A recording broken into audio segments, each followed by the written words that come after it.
YouTube, hello, Retro Reclaimer here, reclaiming my retro past. Uh, there's a couple of sort of VRs knocking about. Stu to UK, Roger Retro, and also Russ from Retro Bear. And yeah, it's sort of something I can relate to and sort of feel like I've got a bit of an input. Mainly because without without offending anyone, I'm sort of half a generation younger than some within the community, and I think I've got sort of a slight different take, in terms of sort of timeline and what's retro and your experiences, my experience and stuff. So but yeah, so I don't know. I feel like I've got something to add to this sort of topic, but also just something I'm interested in, something I've sort of recognised with myself that I feel like others share that same sort of wave of emotions and thoughts and opinions towards retro game collecting and YouTube and stuff. So yeah, I just thought it's something I can add to, and yeah, I'll do a VI, and yeah, check it out there. So yeah, I've got a couple of notes here. So I think first of all, um, when I say this sort of half generation gap, just putting into context, I was born in '92, so 32 years old, and growing up, I sort of missed the arcades. I didn't grow up and have these great fond memories of going into arcades and playing the old arcade systems before home consoles took off. I grew up and the first console we owned as a family was a NES, and then it weren't long after that, and that would have been out for a few years already. Then we got a Sega Saturn and SNES, PS1. So this is all from a very young age. I'm even on the PS1, which came out somewhere in '97, I want to say. You're thinking '97, I'm only 5 years old. So yeah, my experiences with gaming in terms of that sort of generation are slightly different to others in the community. And some so the 360 PS3 for me, that is the greatest generation of gaming, of consoles, and I can sort of, it all sort of comes back to this sort of nostalgia. And yeah, I think for some, whatever you had the greatest experience with, that's probably what you associate with the greatest console generation or the greatest games, the greatest system. I think for me, the 360 was a long-lived generation. Was it 7 years or so?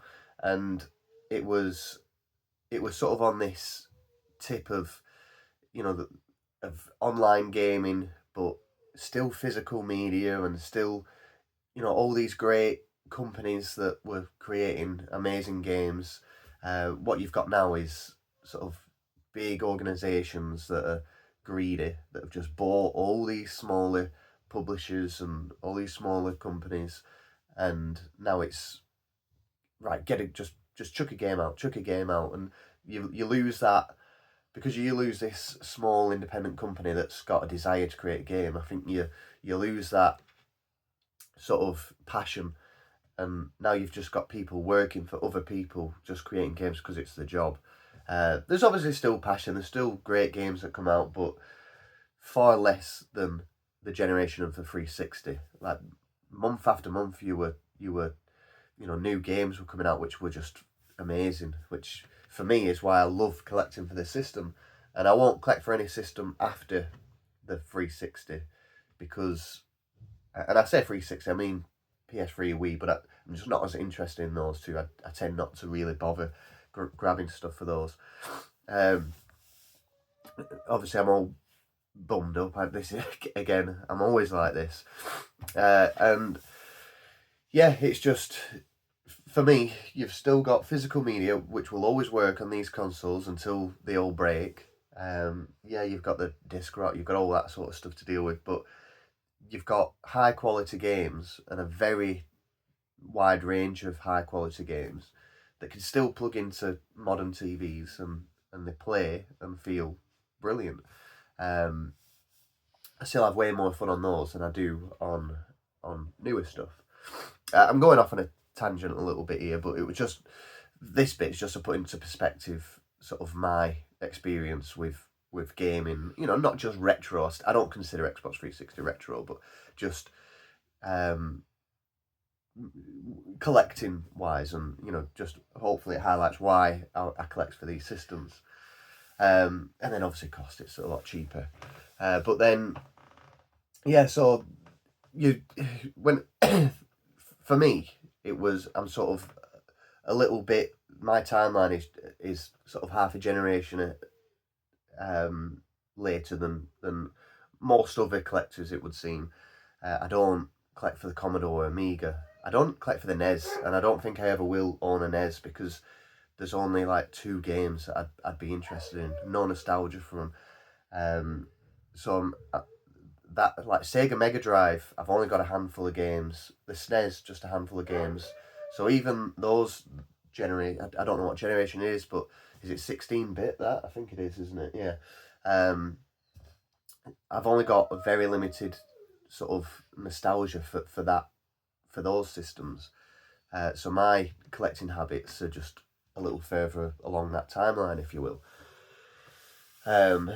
So yeah, I think that's why a slight difference comes in there. But going back to when you sort of stop and think and you look around, and you've been collecting for several years, and you've got these games, and you realise you don't play them all. You realise that they're just there, and you start questioning yourself. And I think I understand why you come to this sort of level of questioning. Last month, I did a video, so I think a couple of videos back, I did a video, and at the end of it, I considered selling everything up. I'm in the process of hunting for a house. On a separate topic that's just become very difficult as of late, as probably everyone will know.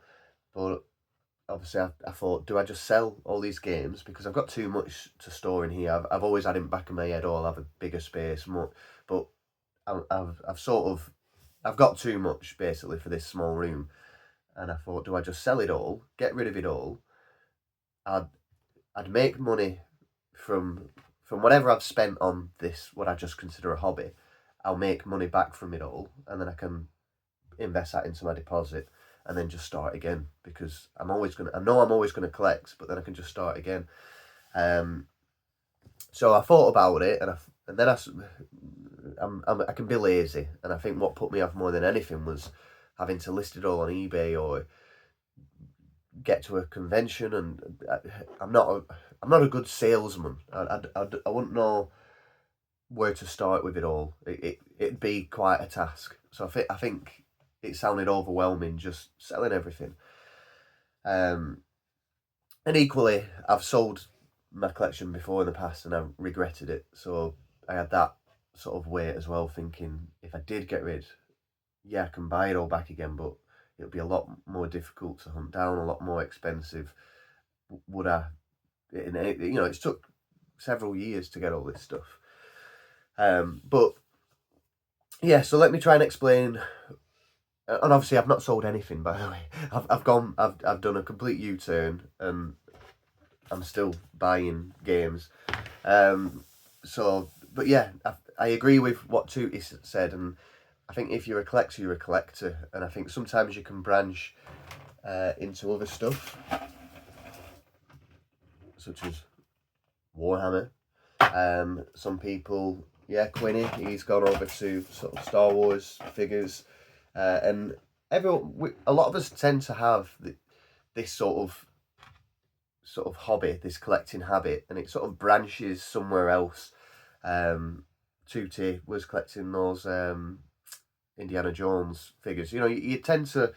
I've got a Nokia 3410. People tend to branch to different stuff, and it's part of that. Oh, do you remember that? Yeah, what that? Oh, that looks cool. Let's get a. I think that is our sort of passion. Like, yeah, we can all associate with the retro games, but our passion is just to collect something, and yeah, and have that sort of purpose. So I agree with Tooting massively with that. Right, so let me talk about what I think happens when it comes to sort of feeling this way of what am I doing with all this stuff. So obviously, firstly, why do we all collect? And we collect because of nostalgia and memories and this feeling of happiness. And there's a quote that George Lucas says, and if you search it on YouTube, George Lucas quote, you'll come across it.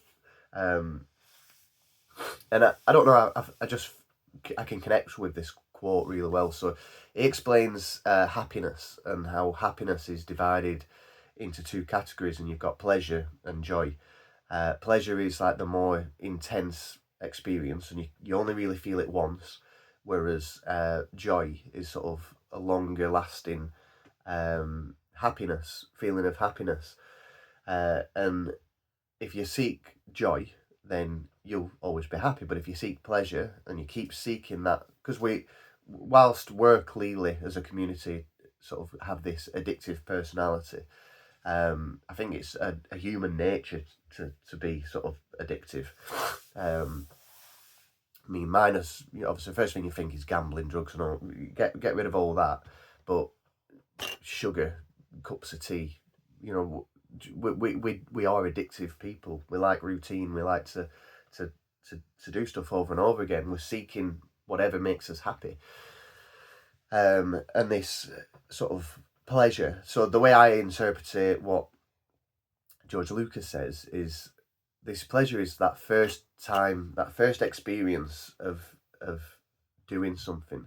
So to put it into perspective, think of the Avatar effect. So when Avatar, the film, with the blue-tailed monkey human people, when that first came out, for a lot of people it was the first 3D experience in the cinema that weren't, not the red and blue glasses. It was the first 3D, viewable film. The first experience people had, and as a result of that, a lot of people then wanted 3D. So other 3D films started being produced, and 3D TVs came out, and it was just a phase which died very quickly.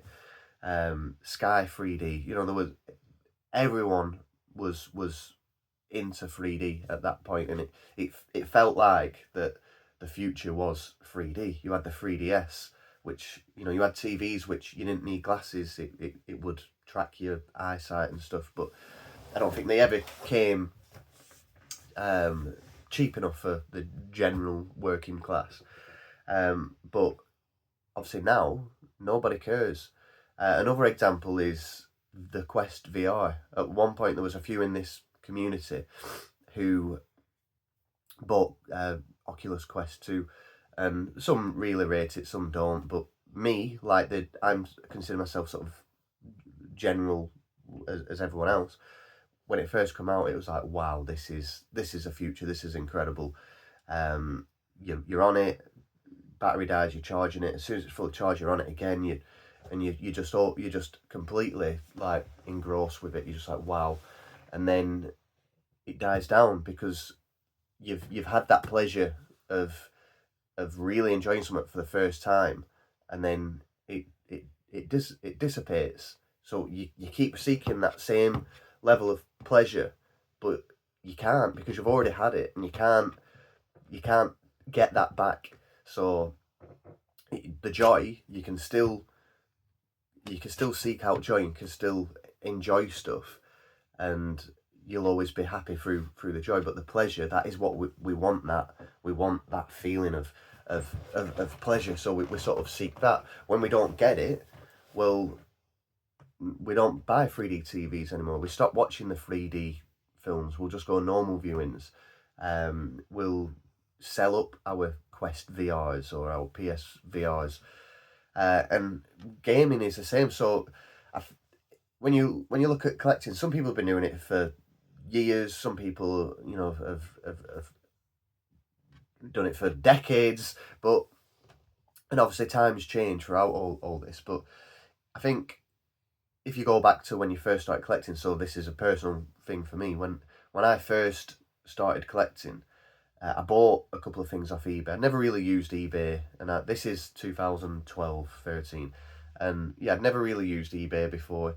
I had a look on there because I thought, oh, it'd be good to have a PS1. I've always been a gamer, apart from there were like 6 months where I sort of stopped, but as soon as I picked it back up again, boof, I've always played games, and yes, I sort of discovered YouTube, if you will, and had a couple of retro consoles. When I say retro, PS1, a Game Boy, and then I discovered these Americans again. Like Chuty said, I discovered these Americans with massive basements of gaming, and I thought that I'm doing that straight away. I was like, "Yep, this is me.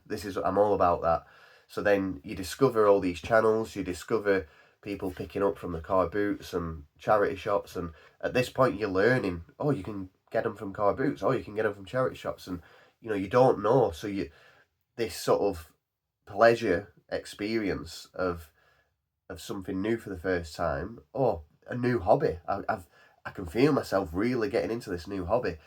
You start subscribing to channels. You start your own.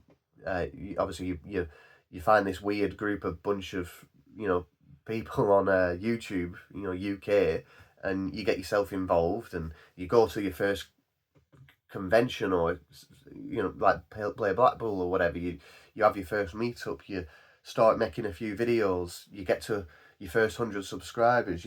So all these are like these pleasurable experiences. You start building up a collection. You get your first Sega Dreamcast console that you've had, since you had one when you was a kid, and you get the games that you went for the first time, and you're like, wow, this is amazing. But after several years, or for a lot of us, 10 years or so, you're no longer getting that same amount of pleasure, because you pick up new games, and you've been collecting for ages. You've been doing this. You've been going to charity shops. You've been going to car boots. You've been trading. You've been making YouTube. So you become less excited about it. At one point, it's really nostalgic. I'm just gonna grab a random game. At one point, it's really nostalgic when you pick a Mega Drive game up, and you're like, wow, do you remember these big cases and having to blow and look at the menus, and you play a couple of games.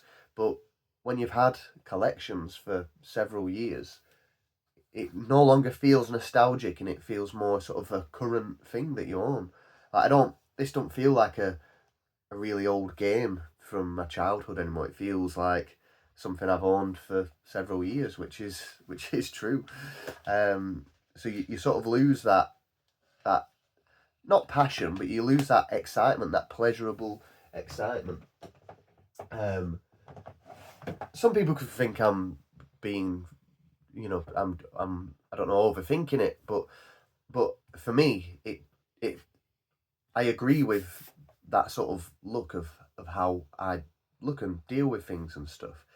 I think we're always seeking for that pleasure, hence why we then move on to something else. So whether you, and I'll use people as an example, but like Quinny moving on to, did he maybe get bored of the games and stuff? It was just repetitive, or I've been doing this for a while. I don't get that same excitement that I first got when I first started picking this stuff up. I'm going to seek it elsewhere. So he finds these Star Wars figures, and oh, it's really good picking up. I've got a little collection going now, so this is something new. Another one is Retro Dave, if anyone remembers him. He moved on to sort of pinball, sold all his collection, started getting pinballs, or arcade cabs, then it were pinballs, and I believe he sold those and started cars. And I think we all sort of consider moving on to something else, and I think that's what Retro Bear may be feeling is, right, I've been collecting this stuff, I enjoyed it, I had that pleasurable experience, whereas now I don't find myself, I'm not hitting that same spot. I'm not hitting that same spot when I have all this stuff. I don't appreciate it the same. Why do I have it? So I think that is definitely a part to play in it. So I think for me, I sort of recognise that, and I understand now that when I turn these older systems on, or play through some of these older games, I'm never going to enjoy it as much as I did when I was younger, or I'll never enjoy it as much as I did in the first couple of years that I started recollecting all this stuff, because that's been and gone. I've had that pleasure of owning this stuff for the first time, and then I've had that pleasure of owning this stuff, like replaying these games that I have memories of from when I was a child. So if I play Tomb Raider on the PS1 now, well, I've completed it as an adult, and it's no longer like a retro game for me. It's no longer like an experience I remember from being a child. It's a game that I played recently. So I'll never get that same like pleasurable experience, if you understand what I mean. Whereas if we seek the joy side, if we accept that we're not going to reach those heights, but we're still going to have fun with it, then you can be a lot more content and a lot more happier with what we do as a hobby. And that links with the collecting, it links with the gaming, it links with the YouTube and the video making. But yeah, I think if you can recognise something like that within yourself, it'll put things into perspective and maybe help you understand where you sit with it all. So, I mean, if that helps as retro bear, then fantastic. If it helps anyone else, fantastic. But it's just my opinion and my feelings towards the matter. So another thing, when I start talking, it gets worse. So yeah, another thing is we're sat on value, and I think this is always in the back of our minds. Whatever we collect, the value, yeah, it fluctuates, doesn't it? But with the more we collect, the more investment we've got in our collections. You can't help but think there's a lot of money here, and do I sell it? And then you maybe think, what if the prices all drop? It's really expensive right now. Do I cash in? Because it's almost like a not gambling, but almost like it is an investment, and I think we'd all see it that way. I think if prices really started to drop dramatically, a lot of us would maybe panic and then start selling, and then it'll all. And I do think this is going to come in the future. I do think that when the generations below me, move up the pipeline, if you will, and start collecting, then they're not going to have any interest really. Like I don't have interest in NES or Master System. They're not going to have interest in original Xbox, PS2, and so on. And before you know it, I think all of this stuff, nobody will care for it. Like there'll be eventually, I'd imagine it will be in like museums and stuff. Obviously, decades from now, but it'll all get passed. We can't pass it on to our kids. We're all in the same boat. I guarantee 90% of us try and get our kids in this room, or our mates, or whoever, and try and get people to play this old stuff with us, and no one will fucking play it. No one's interested. The amount of times I come in here with Oscar and said, let's play some of these old games, he just thinks, no. And it's like, I'll watch certain videos, and it's if I went to someone's house here and they put on a Commodore, I'd be like, no, I'm not playing it, it's shit. And that's what they'll think with this stuff. So I do think there'll be a time where the value of this stuff will drop. So that's another thing that sits on me, and I think, do I just sell it all and get rid of it now, whilst it's got value, and then wait for this crash to happen, if it happens, and then jump on it then. Especially when you think emulation. If you can emulate all this stuff, and you don't have nostalgia of plugging the old systems in and blowing the cartridge and you don't have that nostalgia and that feeling of wanting to do that, well, why are you going to collect it when you can just get it for free? So I do see a lot of this stuff really dipping. But again, that's just my personal opinion.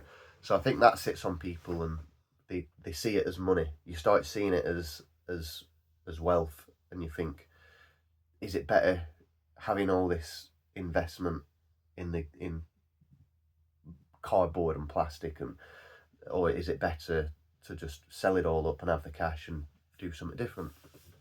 On top of that, you've got space, so 100% a problem for me. this is what my games room is always like. I've got this little corner. I've showed this a few times, but I've got this little corner here where I've got a bit of space. It's not the biggest room, and it's just floor to ceiling, just full of stuff. It ain't this very nice, decorated and well displayed room that I wanted it to be, that was functional. You just can't stop yourself. Like I said, you just keep picking up new games, and I'm now at a point where I can't fit any more shelves in here, so I've got games just in bags. So it's sort of, when you get to that level of, you think, I'm just hoarding, I've just got a mess. I've got a lot of stuff, but it's a mess. And then you think, well, how many of these games do I play? And I guarantee you, we play less than 10%, because we're all adults. We've got jobs, we've got families, we've got other interests, and we've got chores to do. And where's the time? Like, again, going back to Ross, you get home from work, and generally, by the time you've made tea, done a bit of cleaning, sorted the kids and dogs out, and you're knackered. You just want to sit there, watch a bit of TV, flick through your phone, and then drift off. You might have some time at the weekend, but then you're going out with a family, or a friend comes over, or it's easy to have this stuff and not find the time for it, let alone doing YouTube videos and then watching videos as well. So already there's a lot of elements that are just are in your brain somewhere, and I think that's where you start having this doubt. And what is this stuff? Why why do I do it? Why have I got like 4 different copies of Halo just in different boxes? And what am I doing? But it's just our hobby, isn't it?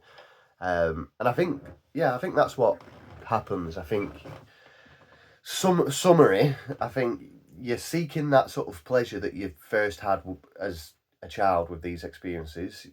You hit that sort of pleasurable sort of happiness when you first start collecting and you first own something again for the first time. But then, because you're in this hobby for several years, I think you get to a point where you're not hitting that same level of pleasure, because you've got most of the stuff that you really, really wanted, and you're just picking stuff up. Well, it feels like you're just picking stuff up for the sake of it. I've just picked up Dino Crisis 3. I've had Dino Crisis 1 on the Dreamcast since I started collecting, and 10 years ago. I've had that game for 10 years, and I played the first 5 minutes of it. But I've just bought Dino Crisis 3. I don't even have Dino Crisis 2. Do you know what I mean? So why? I've just spent 25 quid on it. What am I doing? But it's because in your head, you think, yeah, I will play through them all. I want these 4 more. You do think, oh, some stuff's going up, I'm going to miss out on it. This stuff's starting to disappear off the shelves, and so there is a lot of that links into it. But I think ultimately, once you stop getting that pleasure of, I bought this at the weekend, and I bought this last weekend. We're now Saturday, and I've not even done it. I've brought it back. I've put it on this desk. I've done nothing with it. Whereas when I first started, it'd be in the console straight away. I still I get a lot of joy and satisfaction from just owning these things, and I know I won't play it all, but and knowing that I can come and play something, I get a lot of satisfaction from that. And I do play my games. I do play quite a bit.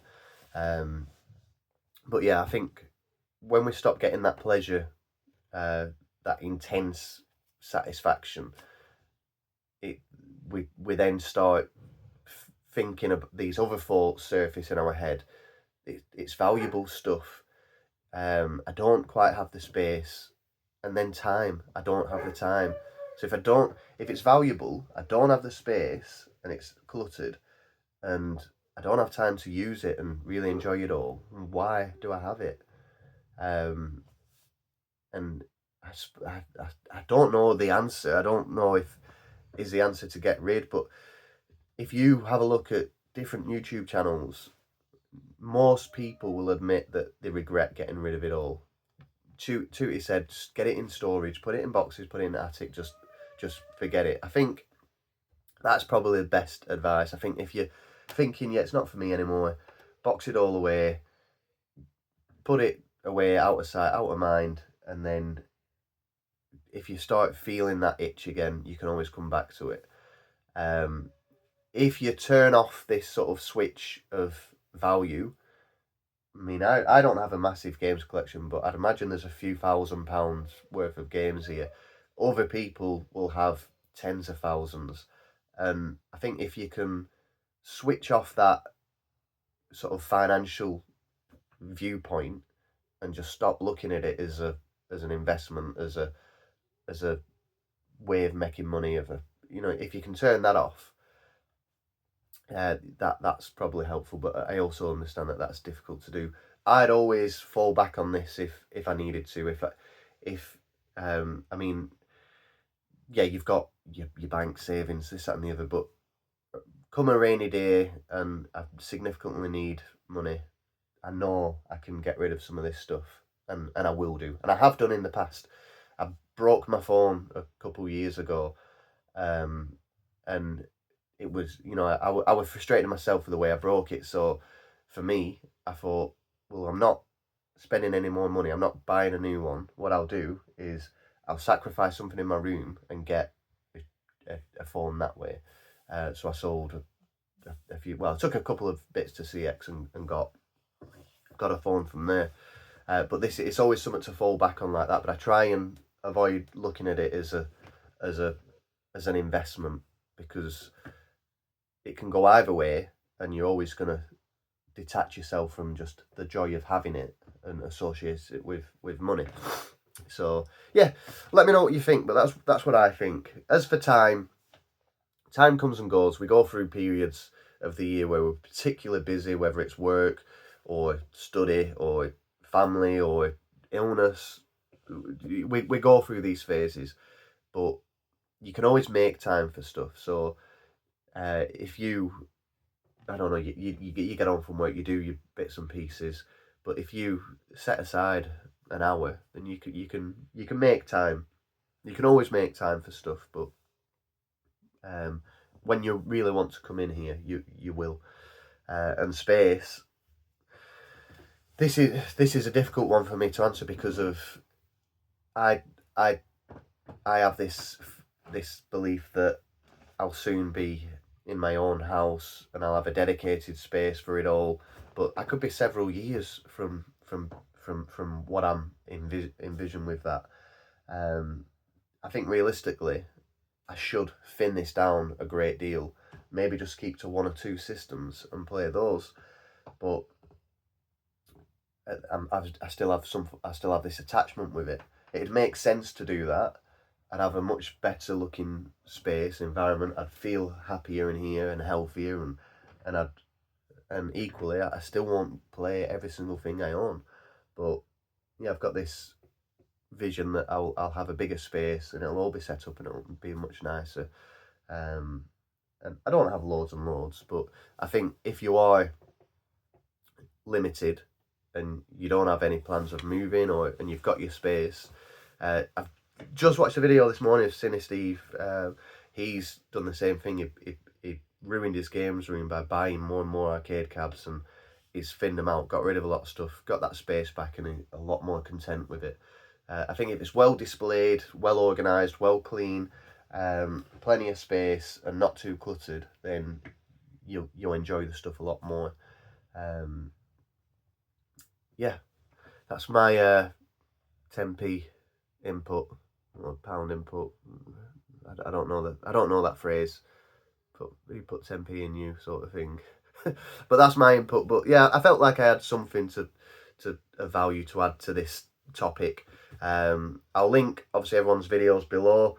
If I'm sure others are probably interested in VR, so it'd be good to see others. But yeah, massively agree with the state of mind that people find themselves in.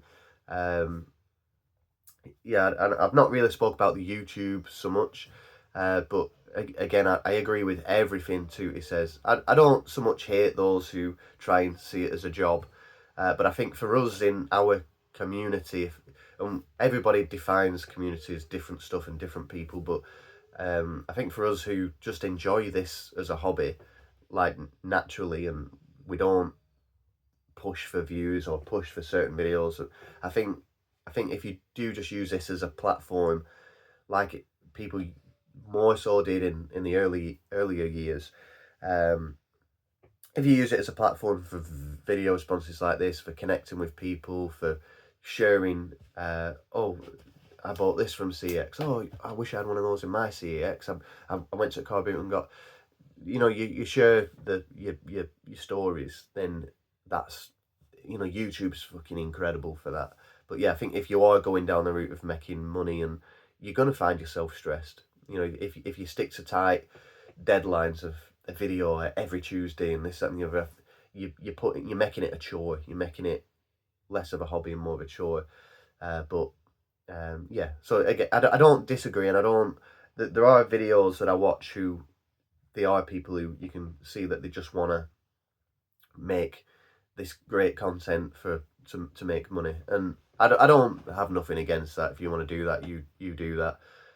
But for me, my involvement in YouTube is just to make friends and speak to people about a hobby that I have that most of my friends in work and other places don't. Speaking of that, you'll never guess what. So I moved. So I work for the same company, but I changed my job role.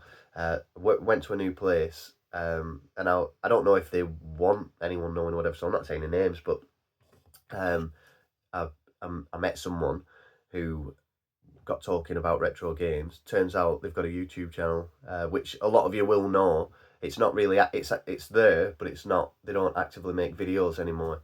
But yeah, it's crazy that I've met someone in work who knows a lot of people within this community. And if I said his name and his channel, you'd a lot of you would know him, but or remember him. Certainly, it's like 10 years ago, I think, that they stopped doing videos. But I'll not say his name just because I don't know if people at work, I think, watch my channel, and I don't know if he wants them knowing, blah, blah, blah, blah. So I'll not say anything, but I were buzzing. We were like, when we both realised, we were like, looking at each other like, oh, wow. So yeah, I'll leave you with that. Russ, if you do watch this, I hope you find yourself in a better place with everything. I literally feel like I were there a couple of weeks ago, looking at it all, selling it. I started taking pictures of stuff, getting ready to list it on eBay, and then did a complete 180. But that's just me. But yeah, for me, I just view it as this is a hobby, and I don't spend a great deal. But yeah, I do put money on it. But I don't drink, I don't smoke, I don't go out and party. I don't have like mega expensive gym memberships or magazine subscriptions, or this is my hobby. This is my addiction. This is my cigarette. This is my nights out. This is this is what I do. Obviously, I've got the wrestling, which it don't really cost much money, to be honest. But yeah, this is my. I don't mind if I spent £100 a month on this hobby and I never got anything back from it. I'd still be happy because I get a lot out of it. But yeah, just don't look into it so much, and maybe try and understand where you sit with it. I think that's what I've done. Try and understand where your head is with it all. But yeah, hope you find yourself in a better place. And yeah, I'd recommend not getting rid of it, just because personally I know I'd regret it. Hence why I stopped myself. And also, I think majority of the community out there will tell you that they've regretted it. And so many channels have sold, bought. Yeah, just think about it. But yeah, and the same goes for anyone else. Right, I'll shut up now because this is like 40 minutes. And I didn't intend for it to be that long. But yeah, hopefully you people have enjoyed that, whether they're driving to work or whatever. I always watch videos driving to work. It's great. But yeah, really appreciated the videos that I've watched regarding this. And yeah, I'll link everything down below, and hopefully someone can take away something from this video. Catch you later, YouTube, and I'll see you in the next one. Bye bye.